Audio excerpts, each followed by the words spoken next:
আসসালামু আলাইকুম। আজকে এক মর্মান্তিক ঘটনা ঘটে গেছে। এখানে বোটবাজার শরীফ মেডিকেল হলের সামনে মানে প্রতিষ্ঠানের ভিতর থেকে একটি মোবাইল কাস্টমারের মোবাইলটি নিয়ে গেছে। যদি কোনো ভদ্রলোক ওরা চিনে থাকেন, ওনাকে 5,000 টাকা পুরস্কৃত করা হবে।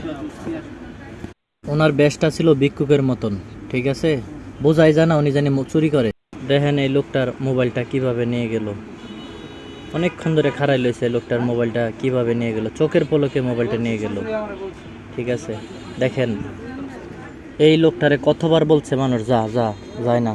তো উনি ভিক্ষুকের বেশ ধরে, ওনার কাজ হলো মোবাইল চুরি। ওই দেখেন অনেকক্ষণ ধরে লোকটারে ফলো করতেছে। দেখেন ভিতরে হাত দেয় দেয় দেয় দেয় দেয় দেয় না, আবার খাড়াই লইছে। ওই যে লগে আরেকটা বেডি, উনিও ওনার সাথে, ঠিক আছে? তো দেখতেছেন অনেকক্ষণ ধরে ট্রাই করতেছে চুরি করার লাইগা, মোবাইলটা নেওয়ার লাইগা। তো অবশ্যই যদি ওনাকে কেউ দেখেন, ওনাকে 5,000 টাকা পুরস্কার দেওয়া হবে যদি ওনাকে ধরাই দিতে পারেন। ধন্যবাদ।